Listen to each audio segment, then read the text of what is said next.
Quando você vê esse veículo muito caro, né? A Rede Globo é um veículo caro, muito caro, né? Um veículo de televisivo, né? Aí quando você vê muita exaltação para artistas de muito pouco valor e sempre assim de baixo nível, sabe? Artístico. Aí você vê... Eu assisti o filme do Rodrigo Santoro só com um artista bom, mas você acredita que eles até perderam o potencial de Jennifer Lopez, né? Que não é muito famosa lá, mas não é uma das melhores atrizes americanas, tem outras de muito mais status e prestígio. Então, você vê assim Sônia Braga, Rodrigo Santoro, uma exaltação muito grande a pessoa deles, e você não está vendo nada, né? Artisticamente, você não vê nada, né? E uma exaltação, elas fazem isso. Muita gente presa lá nos Estados Unidos com esse biotipo deles. Aí estabelece eles numa condição muito elevada, como uma grande celebridade brasileira. A Sônia Braga, para mim, como artista, não tem valor nenhum. Nenhum. Pegou aquela cena dela subindo numa árvore e fez dela um ícone. Ela fazia muito filme pornográfico, né? Então ela deve ser um ícone da prostituição e da cafetinagem, mas ela não é um ícone artístico, moral, nada. Nunca teve, nem para os meus pais, Sônia Braga existia como artista. Sônia Braga nunca existiu como artista para mim.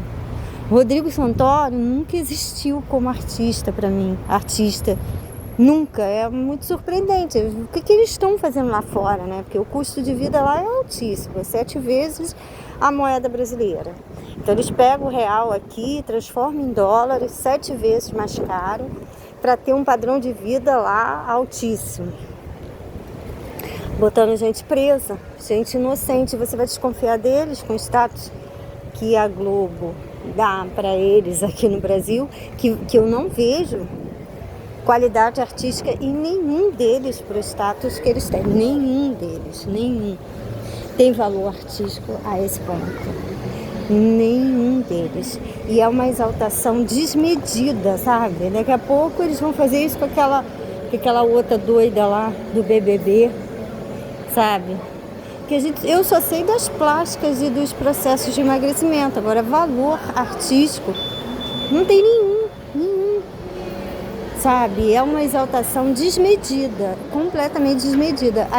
E nós que temos um pouco de cultura, principalmente eu, que sou da classe pobre, mas tive algum acesso à cultura e tudo mais, a gente ficava em casa sem entender a razão da Globo. Porque o custo de vida americana é altíssimo. Certo é você trabalhar lá e vir curtir aqui no Brasil, né? Ser faxineira lá e gastar aqui no Brasil. Esse é o certo. Você é faxineira lá e vem gastar aqui no Brasil. Porque ao contrário não dá certo. Só se você for muito rico aqui no Brasil.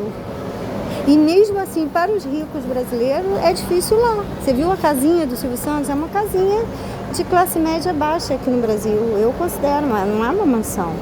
Não é uma Beverly Hills. Ele comprou uma casinha muito boa, que era para qualquer brasileiro pobre ter aqui. É a casa que o Silvio Santos vivia lá. Homem multimilionário, certo? Coisas que deixam você surpresa é a casa do Sylvester Stallone, do Jean-Claude Van Damme. Aí você vê o que é rico mesmo, o que é ser rico nos Estados Unidos, certo? Aí quando você olha para Silvio Santos, você vê que ele não era rico lá. Ele tem um dinheiro alto lá, né? Mas não era rico. É Jojo Todinho, né? Jojo Todinho. O que essa criatura faz culturalmente? Olha o status e o nome e a repercussão. Uma repercussão desmedida, né? Completamente é essa a função. Ou normalmente eles saem com pessoas do Brasil com essa mesma etnia, né? Sequestrados, crianças e tudo mais. Às vezes eles têm os filhos parecidos com os filhos das pessoas que vão ser sequestradas. Para ele passar com aquela criança como se fosse filho deles, né? Então são esquemas de sequestro, que está atrelado a essa exaltação desmedida à pessoa deles, né? E tem outra imposição que é também a de caluniar pessoas nativas, desfalcar o potencial de pessoas honestas de uma nação, maculando suas vidas com denúncias falsas, maculando suas famílias para perder o potencial denunciativo. Essa é uma estratégia. E esses artistas brasileiros fazem isso lá fora. Eles são todos da prostituição e da cafetinagem. O que as prostitutas fizeram comigo aqui no Brasil, aqui em Niterói, é o que eles fazem lá fora, todas elas. Todas elas. Entendeu? Todas elas são prostitutas, têm esse potencial denunciativo, né? De falso. Para tirar nosso potencial de denunciar elas, porque ela, depois que ela sair dessa condição de prostituta, o cafetão pode exaltar ela como uma religiosa, como uma pessoa muito idônea.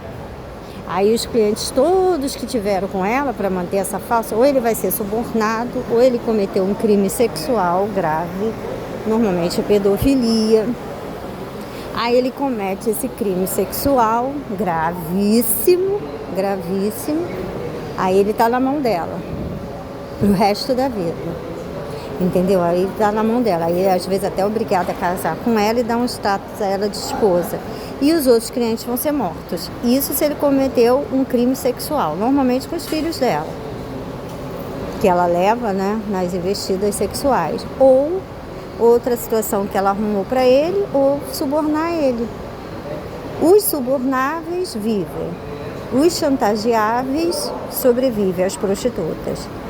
Os homens honestos não sobrevivem. Ela mata. Se o cafetão quiser exaltar ela como uma mulher de personalidade política, é só ele querer. É só ele querer. Tanto ele pode fazer uma pessoa muito digna pagar por crimes que não cometeu, como ele pode fazer tirar uma prostituta do baixo meretriz e fazer dela uma política, uma religiosa. Eles têm personal, trainer, né? Personal para modelar ela.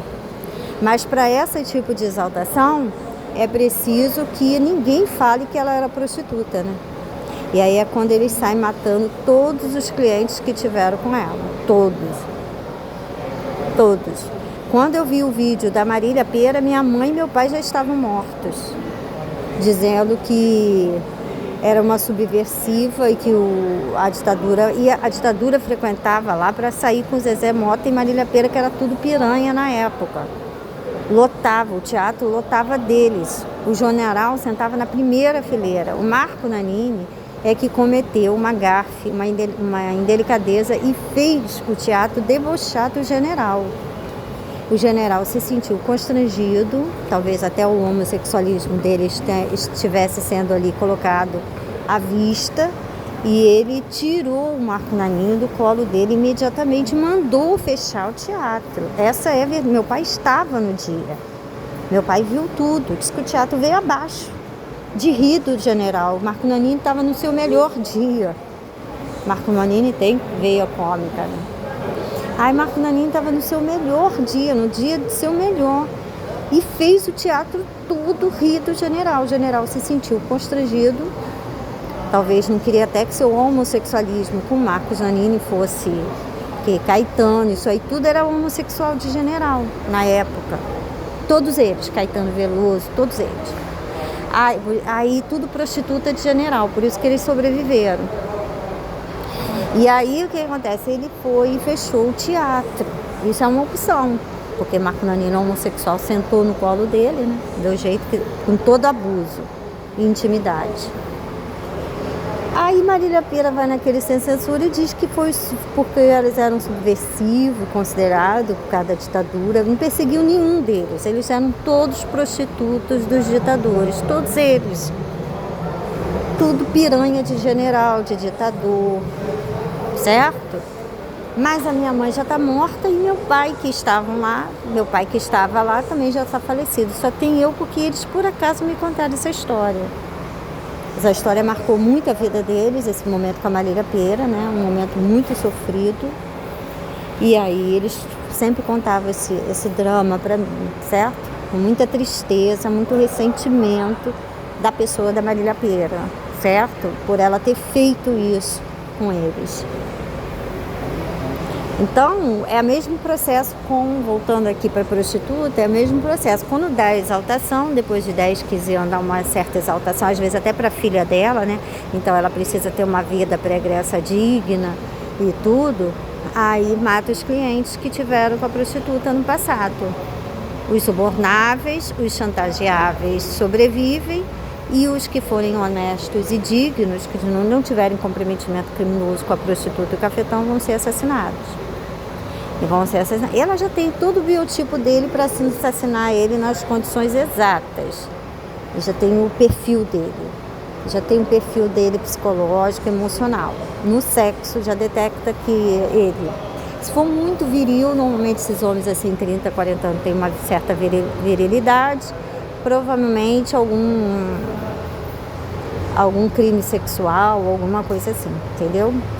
Vai acabar com a vida dele em 10, 15 anos. 10, 15 anos. Se ele usa droga com a prostituta, pronto. Vão matar ele e levar ele para um lugar, encher a veia dele de cocaína e ele aparece morto em qualquer lugar. Ou simplesmente vão desaparecer com ele.